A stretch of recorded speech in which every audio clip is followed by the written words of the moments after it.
Mokua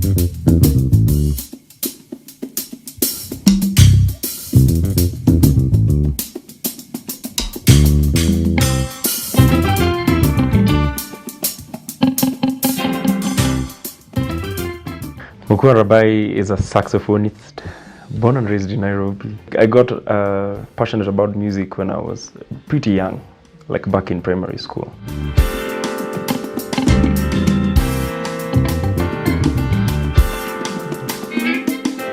People have been looking and sourcing for horn sections for their album launches, and events and gigs. We were like, why don't we capitalize on this business opportunity whereby, we can brand ourselves and be that horn section for hire. And that's how Nairobi Horns came about.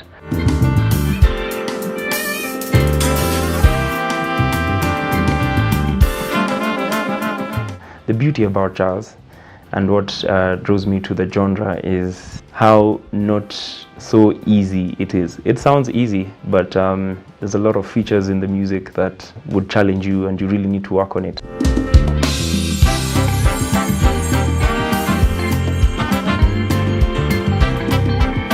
Yes and no. Why? Because I'm self-taught. I came to do music theory and exams much later, but before that I was pretty much playing by ear. So you can say it's formal and informal as well.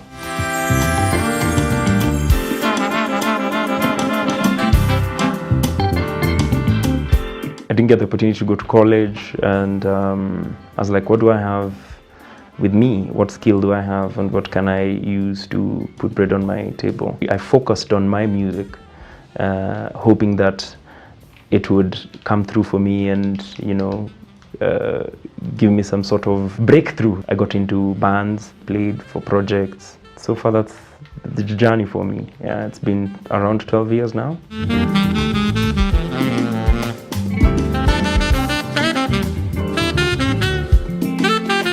My lowest was being told we don't need your services anymore. I was playing for a band, and that was the only job I had at that time, and I was laid off. My highest point was when we opened up. We auditioned first of all with Nairobi Horns, auditioned for the Jazz Festival, and we got through, and we cut and raised for the late Brahu Mathakala. It was all things exciting.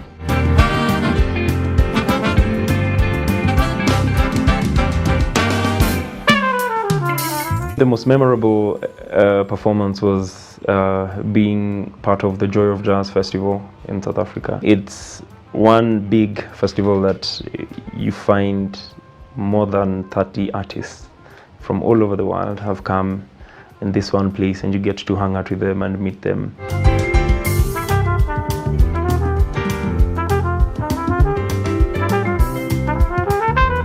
Most of the work is on the artist side. You pushing your art, taking your time, doing a lot of branding is up to you. But thanks to Safaricom, they have given musicians a platform to showcase their talent and their art and their skill, not just to Kenya, but to the entire world. This is Safaricom Jazz Festival.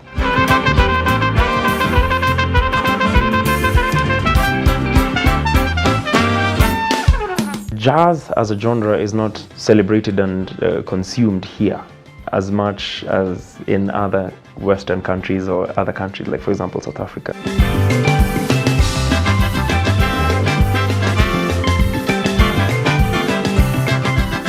It is growing, but we're hoping that many people will, push this, and even Kenyans can appreciate this alternative type of music.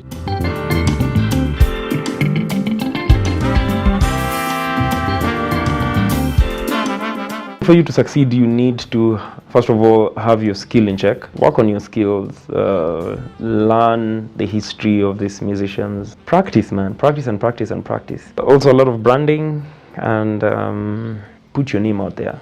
Otherwise, you won't be known. You can be a good musician, but then if you're not known, it doesn't equate to you putting bread on your table.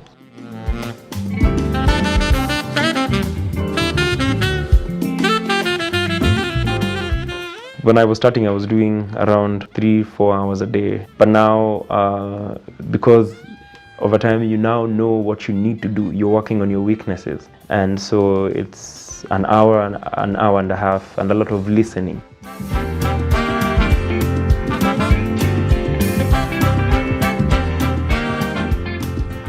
Sometimes I feel like when you play for these people, they get shocked a bit because you're hitting them with this music that is full of African aesthetics and vibe going on, which is pretty much dance and different rhythmic styles.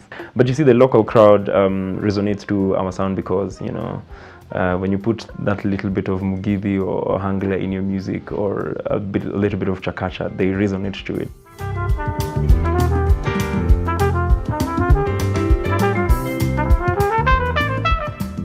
I think I would love to play with Miles Davis. Miles Davis was phenomenal in pretty much mentoring musicians and driving them towards their own path and growing them. So it would be a school I'd love to go through.